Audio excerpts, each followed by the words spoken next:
Odujo Ministeerri Muummeen Abiy Ahmed yaa'ii biyyoota guddataa jiraniin Kaataaritti taa'amaatii jiruun cinaatti dureewwan biyyoota garaagaraa wajjiniin mari'atan.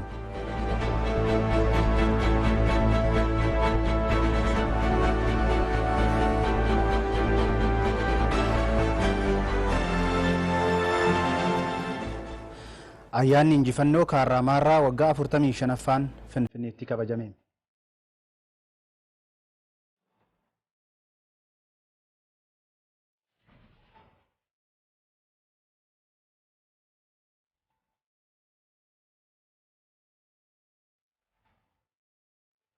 Oduu biyya alaa keessaa immoo paartiin koongiresii biyyaalessa uummata Chaayinaa yaa'ii waggaa isaa taa'uu eegaleera.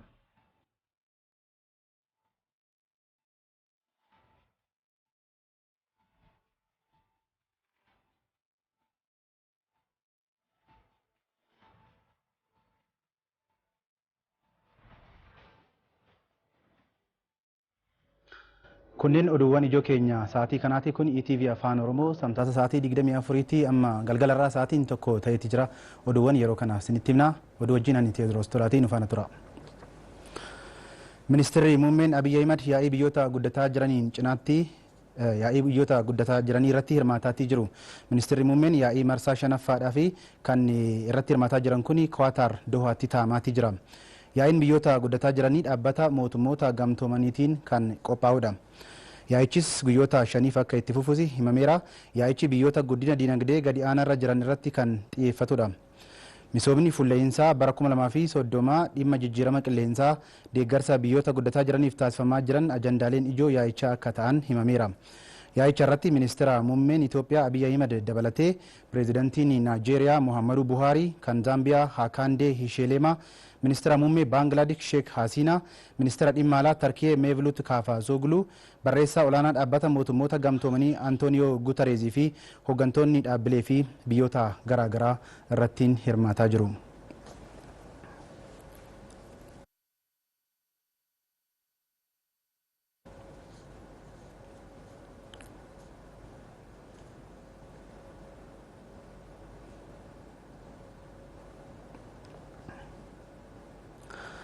Ministeerri Muummeen Abiy Ahmed Amiira Qaataar Sheek Taamiim Ibn Hamid Al Thani wajjiniin mari'atan. Mariin ministeerri Muummeen Amiira Qaataar wajjiniin taasisan kun hariiroo garlamee fi dhimmoota naannawaa irrattis kan xiyyeeffate ta'uun himameera. Carraawwan investimentii Itoophiyaan qabdu ilaalchisuudhaanis mari'achuun isaaniitis akkanuma walqabachuudhaan ibsamee jira.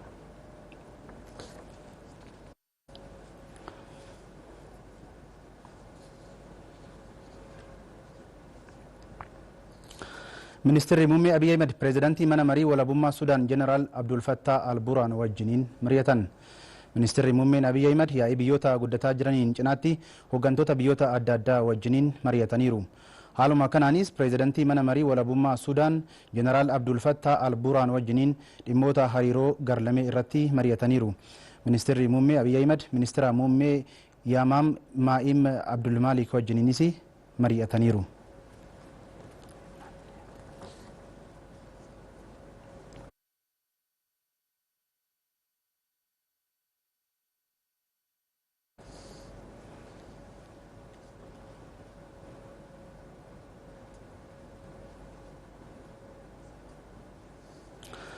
Ayyaanni injifannoo Kaarraamaarraa waggaa 45ffaan Finfinneetti sirnoota garaagaraatiin kabajamee jira.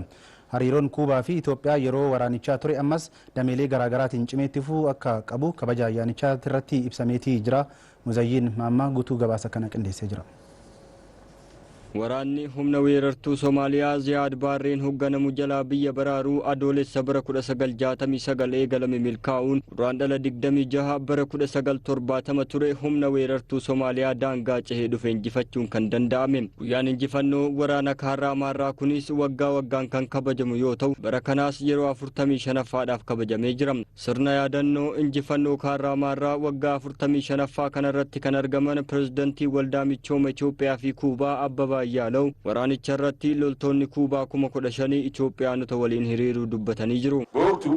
የመሳሪያ ግዢ እንኳን እንዳንፈጽም yeroo humnoonni alaa fi keessaa nu gananii meeshaa waraanaallee akka hin bitne nurratti duulanitti mootummaa fi uummanni Kuubaa loltoota 15,000 ol duulchisuudhaan wareegama loltoota Itoophiyaa fi Kuubaatiin injifannoon kun argamu eenyuyyuu haaluu hin danda'u. Itoophiyaatti ambaasaaddarri Kuubaa Joorji Lii Feebree Niikoolaas injifannoon kaarraamaarraa uummata Itoophiyaa fi Kuubaa gidduutti akka riqichaatti kan tajaajiludha jedhanii jiru. Throughout these years, hundreds of Cuban doctors waggoottan kana keessatti doktoroonni barsiisonni fi ogeessonni fayyaa Kuubaa hedduun uummata Itoophiyaa tajaajilaniiru. Itoophiyaanonni hedduunis Kuubaatti barnoota isaanii hordofaniiru.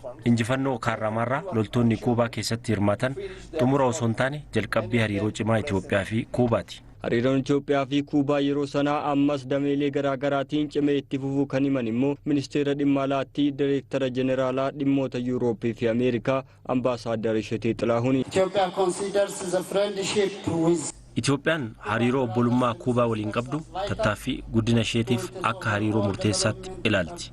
Kuubaan hariiroo biyyoota Kaariibiyaan waliin taasifnuuf akka seensaati. Walitti dhufeenya seena qabeessa kana guddisuun immoo murteessaadha. Karaa qindoomina keenyatti cimsinu uumuunis barbaachisaadha. Gootota yeroo sana dirree waraanaa kaarraamaarraatti duulan keessaas ajajaan dhibbaa Abdiisaa Birruu isaan tokko. Kaarraamaarraa dabarraan illee gaarii miti achumatti dhoowwanna jedhee milishaan illee hundumtuu ka'ee kaarraamaarraatti walirratti kufee dhiiga isaa facaasee irratti bookesee fuudhee achi balleessee kanarra dheessitee kanarra mi'allee galtee meeshaalee taankiilee waan hundallee marfiilee dhiiftee galte kanarra achirratti qajeeltuu hojjeta ilmi namaa. Sirna yaadannoo injifannoo kaarraamaarraa kanarratti guyyaa injifannoo kanaas akka madda turizimiitti itti fayyadamuudhaaf kan hojjetamu ta'uun ibsameera.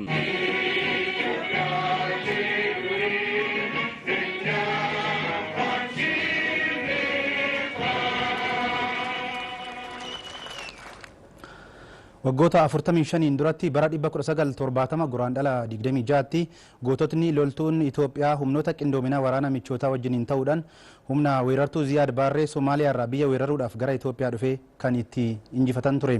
Guyyaan injifannoo kaarraamaarraa guraandhalli 26 seenaa goototaa birmadummaa Itoophiyaa tiksuudhaaf wareegaman yeroo itti yaadatamudha. Seenaan injifannichaa maal akka fakkaatu tiyaansee dhiyaata.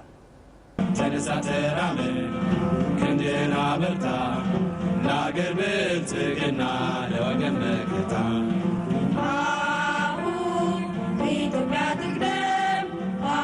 bara 1962 akka lakkoofsa warra Itoophiyaanotaatti fonqolcha mootummaatiin aangoo kan dhuunfatan jeneraal Muhammad Ziyaad Baarreen ifatti Soomaaliyaa gudditti yookaan Greet Soomaaliyaa ijaaruudhaaf labsan. Sanaan boodatti humna waraanaa ciccimaa ijaarrachuun kan himameef bulchiinsi mootummaa Ziyaad Baarree qophii ciccimaa fi shaakallii waraanaa gurguddaa erga godhaniin booda daangaa Itoophiyaa sarbanii lafa babal'ifachuun bulchiinsa isaaniitiinis mul'ata Soomaaliyaa guddoo ijaarrachuu dhugoomfachuudhaaf Itoophiyaa weeraran.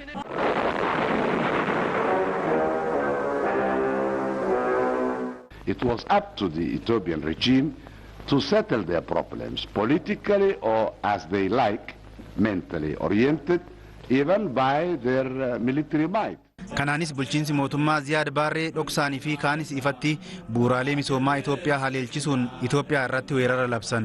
Keessumattuu Itoophiyaan ammoo yeroo kanatti sirni mooticha Haayila Sillaasee humna mootummaa darguutiin fonqolchamuun yeroo itti muddamarra turtee fi tasgabbiin hin jirre ture.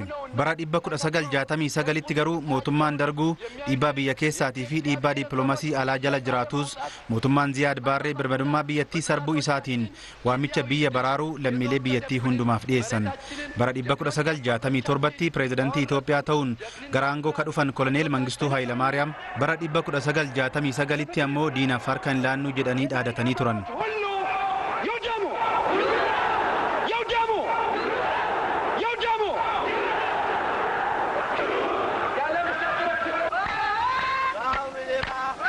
lammiileen Itoophiyaatis warri yoos weerartuudhaaf harka hin laannu jedhanii xiiqiidhaan biyya ofii diina alarraa dhufe qolachuudhaaf waloon ka'an kaampii yookaan mooraa leenjii waraanaa Taaxaq jedhamutti wal gahan. የጠላቶቻችንን ጊዜያዊ ፍንደቃ ወደ ዘላለማዊ ለቅሶ የምንለውጥበት ወሳኙ ወቅት አሁን ነው።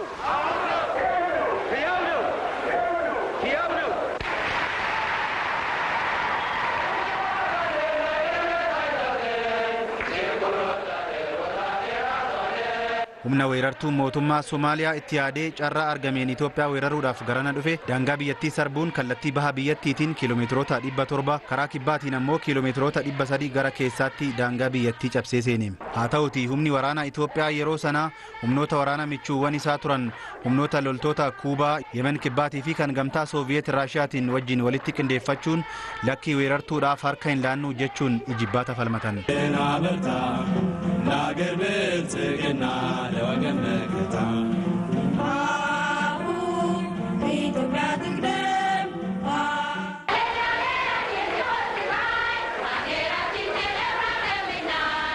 bara 1969 guraandhala 26 irratti humni waraanaa mootummaa Ziyaad Baarree addoota waraanaa hundumarratti mo'atamuun waaroo qaaniif salphinaa uffatee harka kennuudhaaf dirqame. Kasaaraa guddaas keessummeessuun kaarramaarraa irratti fedhiin weerartuu Ziyaad Baarree goolaba argate.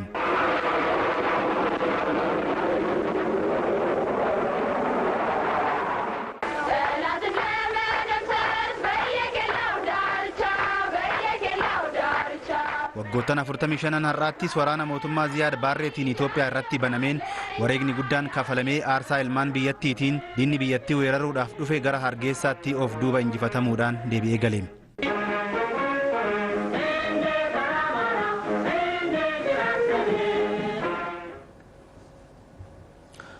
naannoo Oromiyaatti intarpiraayizota guddattuu giddugaleessaatti ce'anii fi magaalaa Adaamaatti badhaasaa fi beekamtiin kenname. sadarkaa naannichaatti intarpiraayizonni 1,000 ol gara guddattuu giddugaleessaatti ce'aniifis beekamtiin kennameera. Sirna badhaasaaf beekamtii kanarratti pireezidantiin mootummaa naannoo Oromiyaa Shimallis Abdiisaa fi ministeerri hojiif kalaqaa Mufiriyaat Kaamiil argamaniiru. bara kanas intarpiraayizonni ulaagaa ce'umsaa keessa dabruun qabeenya horachuun isaanii mirkanaa'ee 1,021 kan miseensota 4,000 ol qaban kaapitaala birrii biiliyoona 2.3 horachuu irra darbanii carraa hojii lammiilee 15,000 oliif uumuun gara guddattuu giddugaleessaatti ce'uun isaanii ibsameera. milkaa'ina intarpiraayizotaatiifis paakeejiiwwan deeggarsaa tarsiimoodhaan adda bahan kanneen akka dhiheessii faayinaansii, meeshaalee kaapitaalaa, bakka oomishaa fi gurgurtaa, walitti hidhamiinsi gabaa fi kanneen biroo gahee bahuun isaanii sirnicha irratti himameera. Pireezidantiin mootummaa naannoo Oromiyaa Shimallis Abdiisaa intarpiraayizonni naannichaa aadaa qusannaa gabbisuun jijjiirama guddaa galmeessisuu dubbataniiru. Damichi gahee dinagdee biyyaa keessatti qabu guddisuun teekinooloojiin deeggaruun akka barbaachisulleen eeraniiru. Ministeerri hojiif kalaqaa Mufiriyaat Kaamiil humna intarpiraayizotaa cimsuun oomishaalee alaa galan kan biyya keessaatiin bakka buusuun akka danda'amu hubachiisanii jiru. OBN'tu gabaase.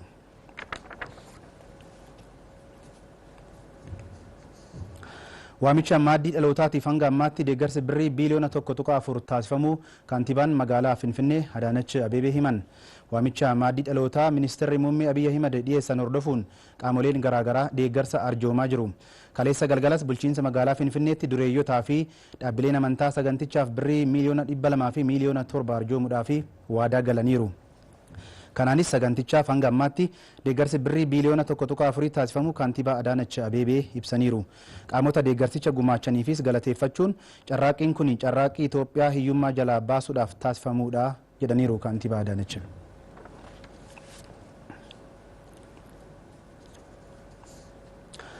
Guyyaan Itoophiyaa marsaa 9ffaadhaa fi Duubaayitti kabajame. Ayyaanichi hariiroo lammiilee Itoophiyaa Duubaayii fi naannawa ishee jiraatan kan cimsu ta'uun himameetii jira. Taaddasaa Tarrafaa gabaata Ruusaasfaa Duubaayirraa nuuf ergite akka ta'an qindeessee jira. Duubaayii fi naannoo isheetti Itoophiyaanonni 100,000 akka jiraatan ni tilmaamama. Waldaan koomunitii Duubaayii fi kaaba Emereetotaa waggaa waggaatiin guyyaa Itoophiyaa ni kabaja. Bara kanas koomunitiin keenya tokkummaa cimaa keenyaaf dhaadannoo jedhuun kabajameera.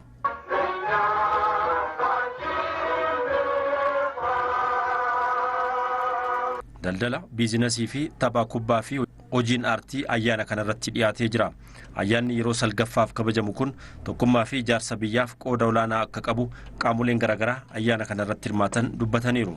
ይህንን ዓመታዊ ክብረ በዓል የምናከብርበት ዋነኛ ዓላማ ህብረ ብሔራዊ አንድነታችንን ayyaana kana waggaa waggaan kaayyoon itti kabajnu tokkummaa sabdaneessummaa keenya ittiin ibsuu fi fuuldurattis itti fufna lammiileen Itoophiyaa akka kabajamaniif biyya keenya beeksisuu fi በተባበሩት አረብ ኤሚሬት የሚገኙ የኢትዮጵያ ኮሚኒቲ አደረጃጀቶችም በመላው ዓለም ካሉን የኢትዮጵያ አደረጃጀቶች ከግንባር ቀደሙ የሚጠቀሱ ናቸው። ባለፉት 3 ዓመታት ለህዳሴ ግድብ ግንባታ ለተጎዱ ወገኖች ለገበታ ለሀገር caaseffamni koominitii emireetota arabaa gamtoomanii caaseffama akka addunyaatti jiran keessaa adda dureedha.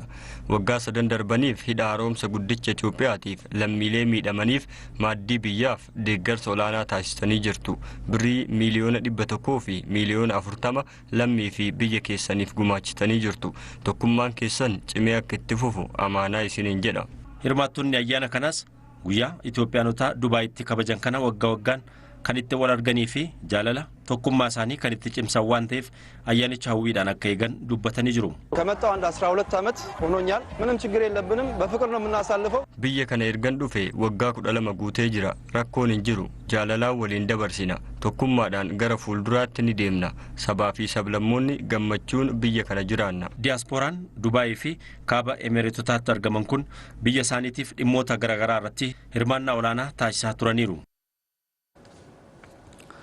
Daddabarsii namoota seeraan alaa yeroodhaa gara yerootti dabalaatii jiraachuun himame. Rakkinicha ittisuudhaafis faddaaltota rakkinicha ammeessan irratti tarkaanfiin fudhatamaatii jiraachuu poolisiin federaalaa beeksiseetii jira. Hawwii Taaffasaa gabaasa dabalataa qabdi. Lammiileen Itoophiyaa yeroodhaa gara yerootti sababoota garaagaraaf godaansa seeraan alaaf saaxilamummaan isaanii guddaadha. Kanneen keessaas inni ijoon rakkoo dinagdeeti. Godaansi seeraan alaa lubbuu lammiilee hedduu kan itti dhabame qaamni kan itti hir'atee fi qisaasummaa maallaqaaf hawaasni kan saaxilamedha. Dargaggoonnis rakkoolee xiinsammuuf saaxilamaa turaniiru. Lakkoofsi namoota yeroodhaa gara yerootti godaansa seeraan alaaf saaxilaman qabatamaan beekamuu baatus wayita mootummaan gara biyyaatti deebisu kan mul'ate waggaa tokkotti lammiilee 100,000 fi 20,000 ol gara biyyaa galchuun danda'ameera. Ministeera dhimmaa dubartootaa fi hawaasummaatti hoogganaan ittisa godaansa seeraan alaa Habtaamuu Nagarii godaansa seeraan alaan namoonni miidhaa garaagaraaf saaxilamaa turuu himuun gama isaaniinis hojii hubannoo uumuu hojjechaa jiraachuu himan. Namoonni baay'een miidhamanii akka deebiin argineerra. Namoonni hojiif dhaqanii yeroo dheeraa turanii harka isaanii duwwaa saamamanii qabeenyi isaanii saamamee qaama irratanii deebi'an waan jiraniif biyya keessatti akkamittiin qindaa'anii amma nuni potential migrant origin namoonni biyya alaa dhaqanii hojjechuu barbaadan asitti hojii uummatanii akka isaan jiraatanii fi lammaffaa immoo karaa seera alaa warra namoota daangaa dabarsanii namoota daddabarsanii namoota slavery modern slavery kan jennu namoonni qabeenya argatan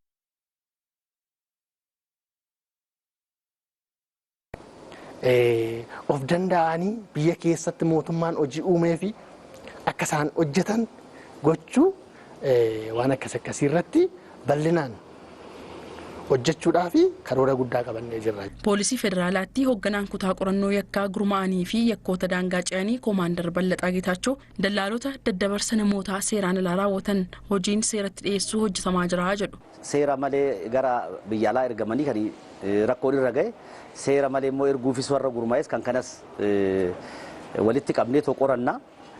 Kanaafuu namni miidhamaa isin jira kanaan deemee kan miidhamu isin jira. Biyya alaa deemee akkuma agartan kana batalai karaa Dabuu Afrikaadhaan kana deemuudha. Irra jiraan Keeniyaa, Taanzaaniyaan rangodhanii gara maaliitiin Dabuu Afrikaa deemuuf deemanii kan karaatti hafanii jiranii akkuma agartan konteenariidhaan fe'anii karaa lukaan deemanis hin jiranii. Kanaafuu isaan irraa achirraa madii dhiyoo kana kan Taanzaaniyaadhaa warra Taanzaaniyaadhaa deebi'ee too jedhe nama baay'ee dhufanii himata himatanii warra isaan erge nama baay'ee galmee gurmeessinee gara nama 17 ol qorannee galmeen isaanii abbaa alangaa federaalatti kenname. Rakkoo kana hambisuuf hojiin hubannoo uumuu qaamolee garaagaraan kennamuu akka qabus koomaandar Ballaxaa Geetaachoo ni ibsu. Namoonni gowwoomfamanis ta'ee karaa seeraan alaa biyya alaa ba'aniif miidhaa isaan irra ga'aa jiru hubachuun gara biyyaa akka galan taasifamaa jiraachuunis himameera. Akka waajjira dhimma alaatitti nuti kan hojjennu namoonni keenya sababii adda addaatiin biyya sossobamanii yookaan ammoo seeraan alaan gara biyya alaatti waan deemaa jiraniif duraan dursinee isaan kana amma danda'ameen akka isaan biyya alaa hin baane dhorguudha. Hoo kan bahanii argaman taate ammoo namoonni kun mirga isaanii eegamuu fi waan isaan barbaachisuuf tokkoffaa bakka jiranitti mirgi isaanii eegame akka isaan jiraachuu danda'an yookaan ammoo hojjechuus danda'an godhuudha. Namoota kanaafis biyya keessatti carraan hojii akka uumamuuf eegalame ga'aa waan hin taaneef itti fufiinsaan xiyyeeffannoon hojjetamuu akka qabus dhaamaniiru. Hongee godina Booranaatti uumamee fi qaamoleen hundumtuu tumsuu qabu jedhame. Godinichatti jiraattonni buufata qubannaa Dubulluqitti argamanii deeggarsi nyaataa dhiyaachaa fi jiru gahaa akka hin taane ETV'tti himaniiru. Riippoortarri keenya Muktaar Abdallaa Boorana irraa gabaasa ittaanu nuuf ergee jira. Hongee godina Booranaatti waggoota lakkoofseen lammiileen godinichaa hundi yeroo ammaa eeggattummaa deeggarsa namummaaf saaxilamaniiru. Sababa hongeen qabeenya godinichaa guddaa kan ta'e beellanni miiliyoona 3.5 ol du'uun kan himame yoo ta'u uummanni godinichaa 800 fi 50 ol ammoo deeggarsa namummaa eeggataa jira. Godina Booranaatti buufata qubattoota Dubluq keessa abbootii warraa 1000 lakkaa'amanitu jira. Lammiilee kanaaf dhaabbileen mootummaa fi miti mootummaa haga danda'ameen deeggarsa dhiyeessuun hojiin lammiilee baraaruu hojjetamaa jira. Nuti akka waliigalatti kan qabannee dhufne naannoo konkolaataa 35 oliin qabannee dhufne midhaan boqqolloo ni jira, daakuun ni jira, bishaan adda addaa marga looniin illee ni jira. Kanaaf waliigala konkolaataa 35 ol qabannee dhufne jechaadha. Naannoo maallaqaatti yoo tilmaamne naannoo miiliyoona 25 oliin bittaa kan raawwannee akka dhaabbata keenyatti kan gana godina Booranaa kanatti kan dhufne jechaadha. አሁን ያቤሎ ነኝ ያለሁት ግን ከዚህ ገና 100 ኪሎ ሜትር ወደ ውስጥ ወደ አሬሮ ነው። amma yaaballoo jirra asirraa kiiloomeetira 100 kan fagaatu gara areeroo deemna.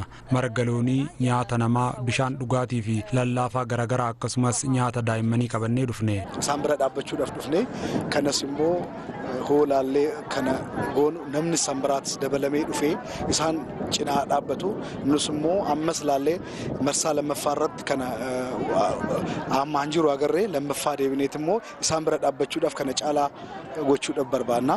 baay'ee asitti anagarree baay'ee nama mararaa. Qaamoleen hawaasaa fi namoonni deeggarsaaf gara godina Booranaa dhufan hojii deeggarsa namummaan cinatti rakkoo uummata Booranaa waaraan furuuf piroojeektoota jireenya uummatichaa irratti jijjiirama bu'uuraa fiduu danda'an hojjechuun barbaachisaa ta'uu himaniiru.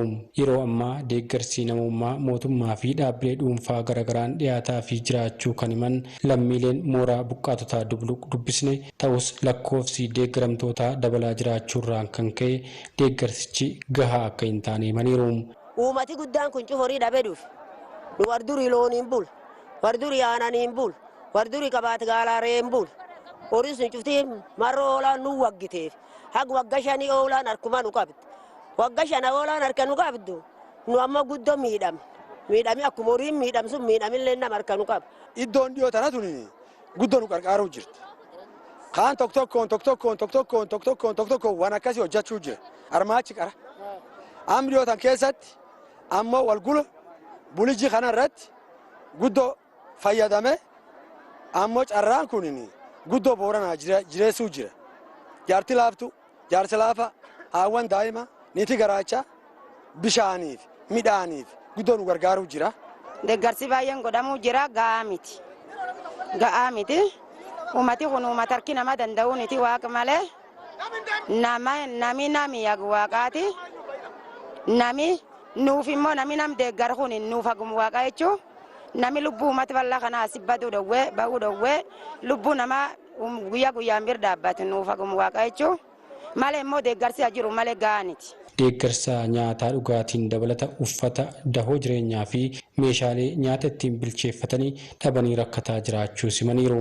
Dursi qarawwan nu barbaachisa fuulaa bulli wanni ittaana waan nyaanne liqimsinu achirra maatti isanii barbaachisa fulalmeen teen itti barattu.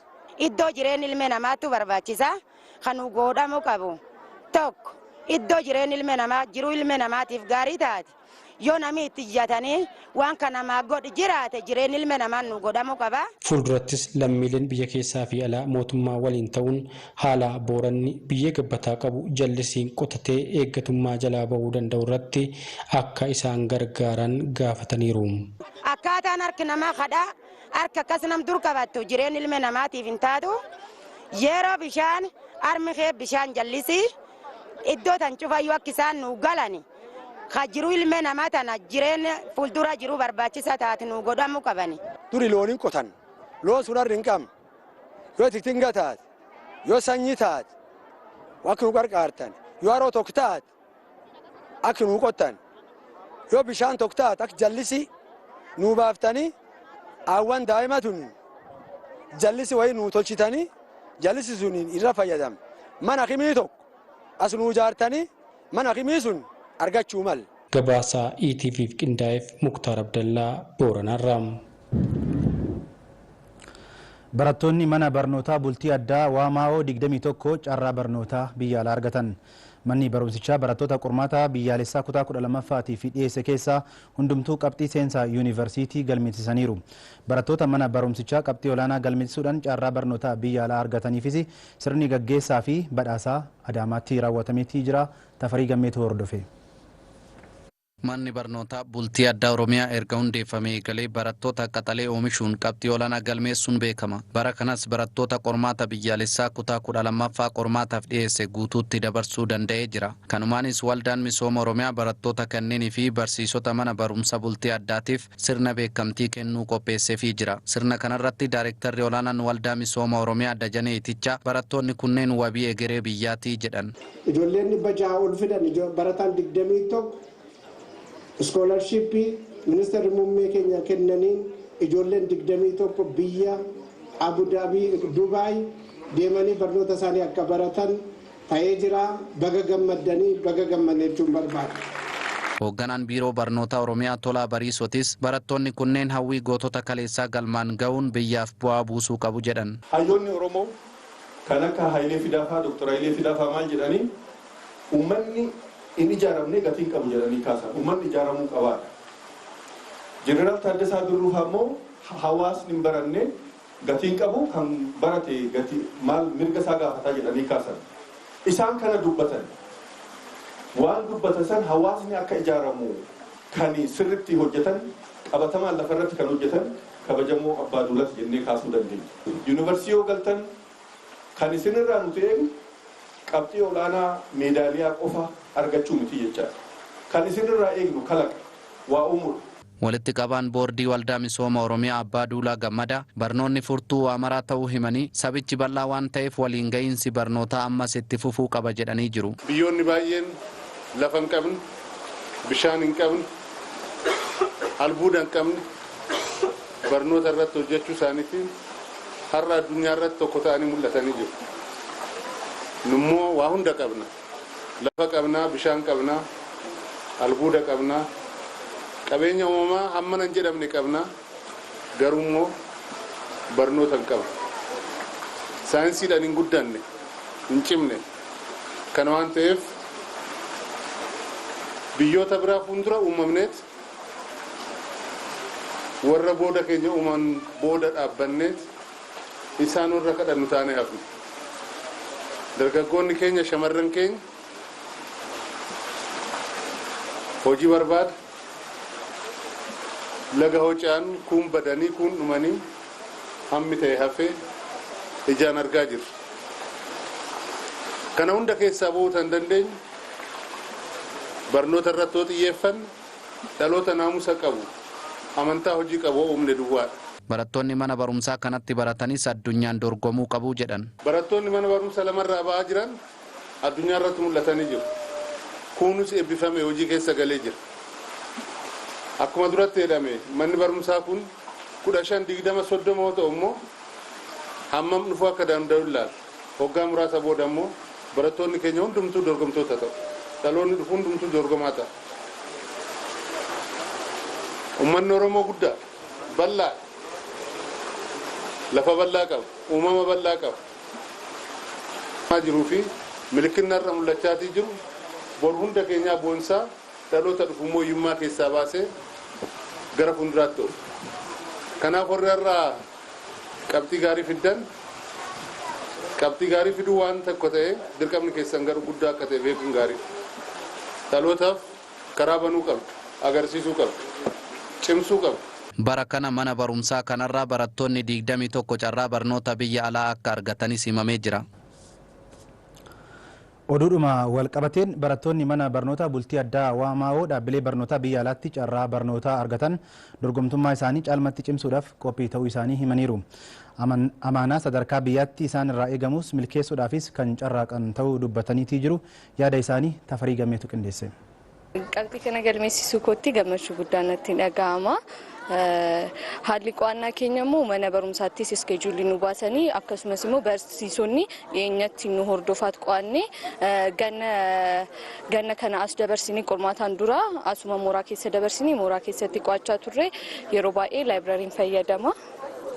Akkasittiin. Barsiisota koo yeroo dareetti na barsan haala seeraan hordofanii daree keessatti waan barsiisonni barsiisan nan hordofaa waan nan galle immoo achi ba'ee barsiisota koo nan gaafadha maaliif wantichi akka sirriitti naa galuuf ana caalaa barsiisonni waan sana waan hubataniif dhaqee nan gaafadha waan nan galle irratti deebi'ee immoo kitaabolee garaagaraa mana kitaabaa jiran isaanis nan fayyadama yeroo tokko gaaffiilee shaakalaa hojjechuudhaaf deebisee immoo barsiisonni keenya iyyuu qormaata garaagaraa qopheessuudhaan akka nuti wanta sanaaf sirriitti of qopheessinu gargaarsa hedduu nu gochaa turanii halkanii guyyaa wantoota nu barbaachisan isaan gaafachaa waan nu barbaachisu nu kennaa turanii kanaaf wanti guddaan barsiisota koo haalaan fayyadamuu koo fi deebi'ee anis dhamaatii kootidhee yeroo koo haalaan fayyadamuu kooti. Yeroo ammaa kanatti nu carraa kan argachuu keenyatti baay'ee gammanneerra daandii nuuf qophaa'e kanarratti immoo nuti deemnee waan kaayyoo nutti kenname san galmaan ga'uudhaaf sirriitti keessa keenyatti kutannoo qabna.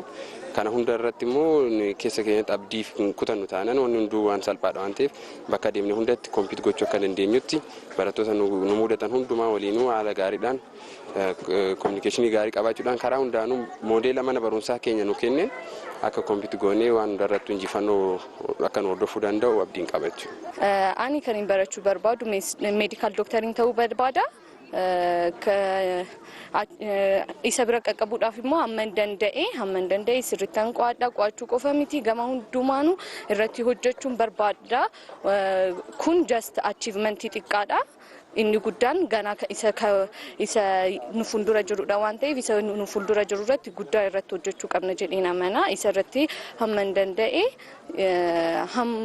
danda'e nan danda'as jedheen amana sirriittaan irratti hojjedha.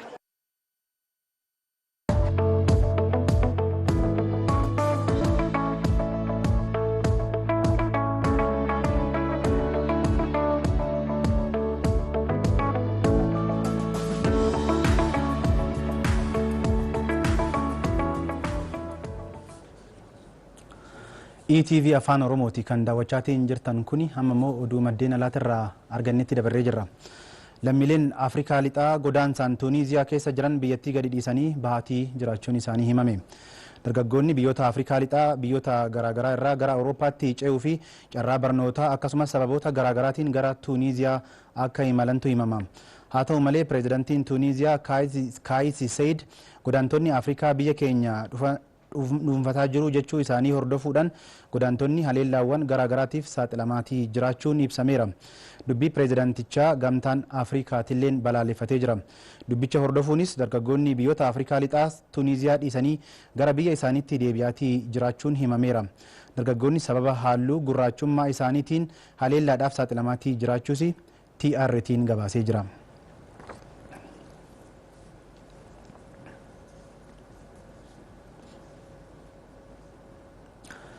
Paartiin Koongiresii biyyaalessaa uummata Chaayinaa yaa'ii waggaa taa'uu eegale. Yaa'icha irratti gabaasni karoora dinagdee biyyattii akkasumas dhimmoonni hawaasummaatii fi siyaasaa dhiyaataniiru. Gabaasicha ka dhiyeessan ministeerri muummee biyyattii yaa'icha irratti aangoo dabarsuudhaaf qophaa'an Lii Kiyaangyang Chaayinaan bara guddina dinagdee dhibbantaa 5 galmeessuudhaaf karoorfachuu ibsaniiru. Bara bajjetichaatti lammiilee miliyoona 12 carraa hojii uumuudhaaf karoorfamuu isaatis ibsanii jiru. Bara darbee guddinni dinagdee biyyattii dhibbantaa 3 qofaa akka ture eeranii kunis isa gadi aanaa ta'uu himaniiru. Sababni guddinni biyyattii hir'ateefis dhiibbaa weerara COVID-19 ta'uu eeraniiru. Chaayinaan gama dippiloomaasii irree loltummaa fi dameewwan biroo irrattis dhaga'amtummaan ishee dabalaatii dhufuu gabaasichaan ibsaniiru. Bajetiin biyyattiin bara kana humna ittisa biyyattiitii fi ramaddeessi dhibbantaa 7.2 dabaluun ibsamee jira. Haa ta'u malee rakkoo Taayiwaan wajjiniin jiru kana karaa nagaatiin furuudhaaf akka hojjetamu ibsaniiru. Yaa'ii kanarratti miseensotni Koongiresii biyyaalessaa uummata Chaayinaa 2948 hirmaataa jiru. Dura ta'an paartichaa fi pireezidantiin biyyattii Shii Jinping yaa'ichaan marsaa sadaffaadhaaf pireezidantii biyyattii ta'anii akka itti fufan ni muudamu jedhameetis eegama.